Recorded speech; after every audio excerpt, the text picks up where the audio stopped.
Hello and welcome to episode 4 of the Academic Skills Development series. Today we're going to be looking at planning an essay. With me is Dr. Claire Spivakovsky, who is a senior lecturer in criminology here in the Department of Social Sciences.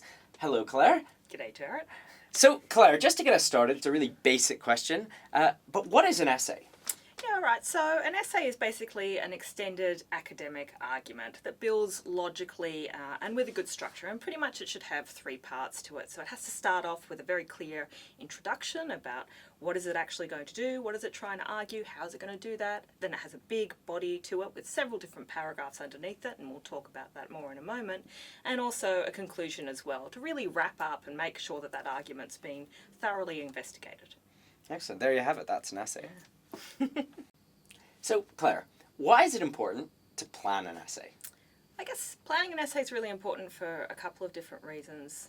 Number one, it helps you understand what that whole essay is going to look like from the start to the end. So if you can have a really clear plan about what your argument is, how it's going to develop, what different paragraphs might have, and we'll talk more about this in a sec as well, then you can have a pretty good idea of what it looks like overall, whether or not it's going to fit within the word limit that's been set for you.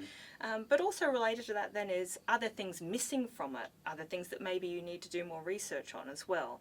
So having that plan sets you up from the start to figure out what it looks like from start to finish.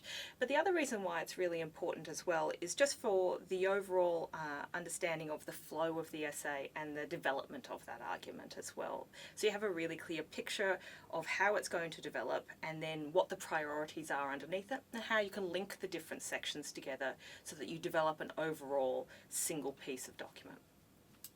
So, Claire, how should students go about planning their essays?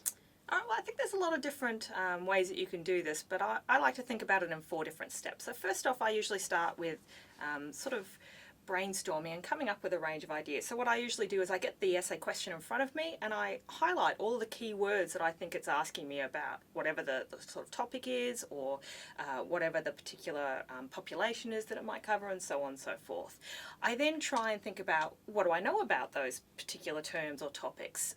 What do I know from my tutorials and my lectures? What do I know from the readings that have been set for me? And if I'm not quite sure, where could I look for more work from the library to help me understand that a bit better?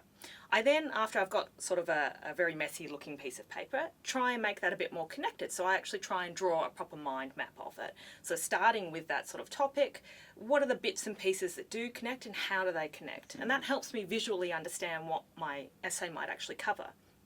From there I get into a little bit more structure. So I actually develop bullet points, thinking about, well, all right, my argument for this essay is this, and thinking about how I might position myself in it.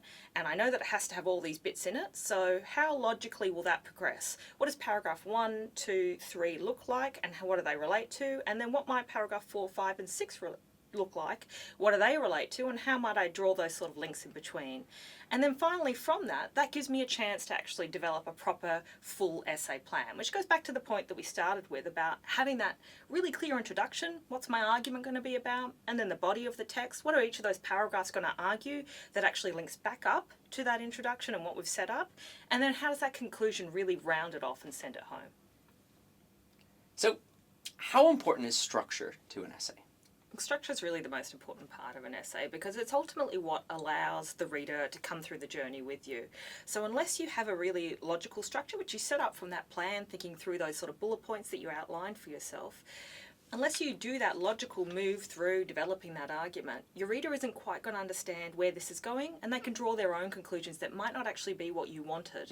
And so having a really clear structure from going through that process of thinking through what's each paragraph saying, how does that link back to the main argument, how do they link to each other, that's actually what ultimately allows you to write a really comprehensive essay, and one that will ultimately get you quite a good mark, because your reader can actually understand what's happening and come along with you. So, Claire, just to finish up, what are some key points that you think the students should take away from this lesson? Sure, so I think there's really 3 things in the end. Number 1, leave yourself time to plan. Often we find that students get up to the sort of time period of essays being due, and they know that it's coming in sort of 6-7 weeks time, and they think, oh, I'll get around to it, and then it comes to the night before and there's a mad scramble. Give yourself a bit of time to plan. If you can actually start it several weeks out, even just that first sort of brainstorming phase several weeks out, that will really help you put pen to paper in a much more efficient way and get it over and done with. So I think leaving time is number one. Number two, I think then, is about actually organising your ideas, actually going through that process of planning and thinking it through a little bit more, and really understanding what your argument is, but then also how that argument connects. What are the different layers of it, and what then has to be in your essay, and what sort of research might you need to do in order to support that taking place. And then I think finally it's about following that clear structure, actually knowing what is actually happening in your essay, how it speaks to each other, paragraph by paragraph, and then back to that overall argument of the essay. If you get all those three things right, I think you're in a pretty good place. Excellent. Sounds good. All right, get working. Cheers.